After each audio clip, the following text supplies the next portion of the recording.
कभी भी बहुत सारी प्रोडक्ट्स बेचना मत शुरू करें। क्या आपको याद है मैंने आपसे एक पॉइंट बोला था कि आपने नीश प्रोडक्ट्स को अपनाना है। फॉर एग्जांपल आप में से कोई है वो ज्वेलरी में बहुत अच्छी होगी, कोई है वो कपड़ों में बहुत अच्छी होगी, कोई है वो मोबाइल एक्सेसरीज बहुत अच्छा होगा, कोई है वो जीन्स बहुत अच्छी तरीके से बेच सकता है। तो जरूरी नहीं है आप सबके सब प्रोडक्ट उठा के बेचना शुरू कर दें।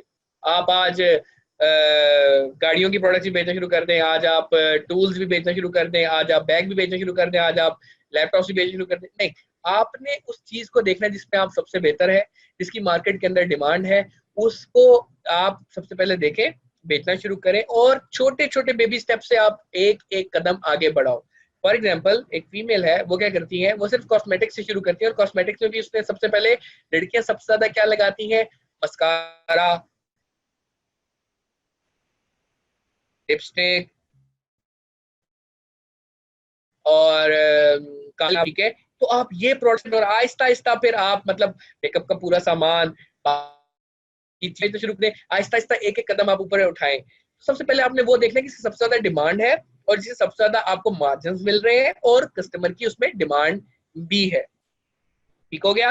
तो इसलिए आप देखें, एक कहावत है कि अगर सब कुछ करने लग जाएंगे ना तो आप कुछ भी नहीं कर सकेंगे। चाइना में एक ऐसी ऑर्गेनाइजेशन थी जिसने बहुत सारी चीजें करना स्टार्ट कर दी। जब उसने बहुत सारी चीजें करना स्टार्ट कर दी तो जो उसका कोर था वो भी नहीं कर सका।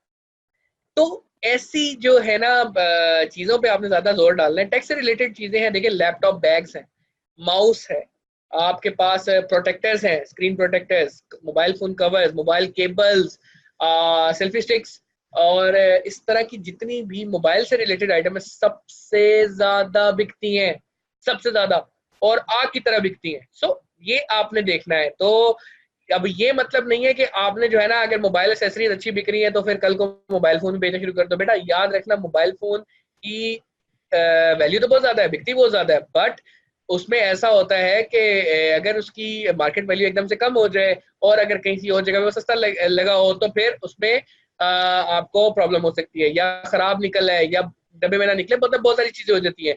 तो आपने फौरी तौर पे ना बड़ी छलांगे नहीं लगानी, मिनिमम स्मॉल स्मॉल स्टेप से आपने कदम उठाने हैं। तो ये हमारा जो है ना पॉइंट ये है कि इसमें आपने बहुत सारी चीजों से नहीं स्टार्ट करना होता। देखिए ब्रांडेड प्रोडक्ट्स हमेशा एक अच्छे नाम से बिकती हैं। ब्रांडेड प्रोडक्ट्स के लिए आपको ब्रांडेड एनवायरनमेंट प्रोवाइड करनी पड़ती है। फॉर एग्जाम्पल किसी भी छोटी सी वेबसाइट से ब्रांडेड प्रोडक्ट्स नहीं बिकेंगे, लोग उस पर ट्रस्ट नहीं करते। ब्रांडेड प्रोडक्ट्स ब्रांडेड जगह से मिलती है। आप सेंटोरस से खरीदेंगे, आप डॉल्बिन मॉल से खरीदेंगे, आप मिलेनियम मॉल से खरीदेंगे, आप एम्पोरियम मॉल से खरीदेंगे, तो ये जाके ब्रांडेड प्रोडक्ट्स आपकी बिकती हैं। बट छोटी चीजें जिसमें रिस्क कम होता है, फॉर एग्जाम्पल 1000 रुपए तक की चीज आप किसी भी प्लेटफॉर्म से बेच सकते हैं क्योंकि उसमें रिस्क बहुत कम होता है। कभी आपने देखा होगा, अब आप जुम्मा बाजार वगैरह कहीं पे जाएं, पठान नीचे एनके लेके बैठे होते हैं, आप क्यों वो एनक ले लेते हैं? क्योंकि वो 100, 150, 200, 300 रुपए की है मैक्सिमम। उस पर आपका रिस्क ज्यादा नहीं होता। आप ये कहते हैं अगर सही ना निकली, खराब होगी, टूट भी गई तो मेरा सिर्फ 300 का नुकसान होगा। ई कॉमर्स का बिहेवियर भी बिल्कुल ऐसा ही होता है। लेकिन अगर आप किसी दुकान से ले रहे होंगे तो वही प्रोडक्ट 1500, 2000 की भी आप ले लेंगे। क्यों? क्योंकि वो दुकान है, वहां पे एसी लगा हुआ है, वहां पे एमबीएस ऐसा है, वहां लेआउट ऐसा है, वहां के लोग ऐसे हैं।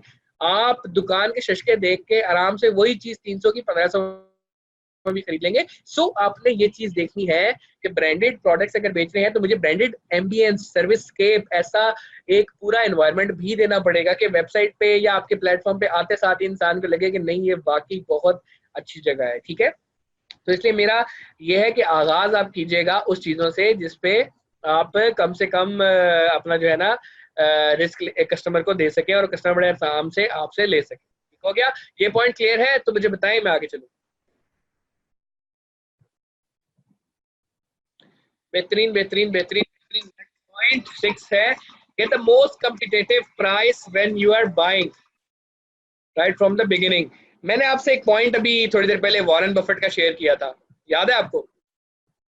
एग्जैक्टली वही पॉइंट आपका वीडियो के अंदर आ गया कि जितनी मेहनत आप बेचने में लगाते हैं उतनी मेहनत आप खरीदने में अगर लगा दें, यहाँ से प्रोडक्ट आती है, आपने देखना है कि कहाँ से आपको सबसे अच्छे रेट पे प्रोडक्ट मिलेगा। शालमी के डेफिनेटली अगर आप शालमी में जाके कोई भी चीज खरीदते हैं ऊपर ऊपर की दुकानों में तो आपको एक रेट मिलेगा, अगर आप थोड़ा सा अंदर घुस के और थोड़ा सा अंदर जाके और दुकानदार से अच्छी गपशप लगा के और उससे मतलब डिफरेंट एक दो और जगहों से देख के जब आप प्रोडक्ट लेंगे तो डेफिनेटली आपको प्रोडक्ट सस्ता मिलेगा। हमारे वहाँ पे शालमी में एक दोस्त है, वो प्रोडक्ट हमें बेचते थे। आपने रोटी मेकर का नाम सुना होगा, रोटी मेकर है उसका वेस्टरेज का। हम वो ले रहे थे वेस्ट पॉइंट का रोटी मेकर। रोटी मेकर जब हमने लिया तो हमें 3400 रुपए का मिल रहा था। मैं थोड़ा सा अंदर गया और एक दो और बंदों से पता किया, एक बंदे से मैंने बहुत अच्छी गपशप लगाई, आप यकीन माने मुझे एक जगह से 3100 रुपए का मिल गया, मैंने 300 रुपए और बचा लिए।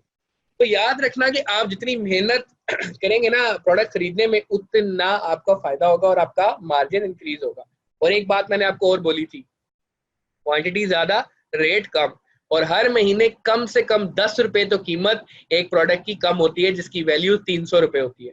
तो ये कुछ रूल्स हैं आपको अपने दिमाग में रखना है। आपने एक दफा एक बंदे से एक चीज खरीदी, दोबारा आपने उससे खरीदी, तीसरी दफा जब आप दोबारा खरीदने जाएंगे ना तो आप उससे लड़ भी सकते हैं, हमने कहा मुझे कम में दो, मुझे 50 कम करके दो, मुझे 100 कम करके दो, और आप यकीन माने वो करेगा। तो ये रिलेशन आपने जो है ना एक अच्छे बायर के साथ, एक एक बिगिनर से, आप एक होलसेल मार्केट से बना के रखना है। ठीक हो गया?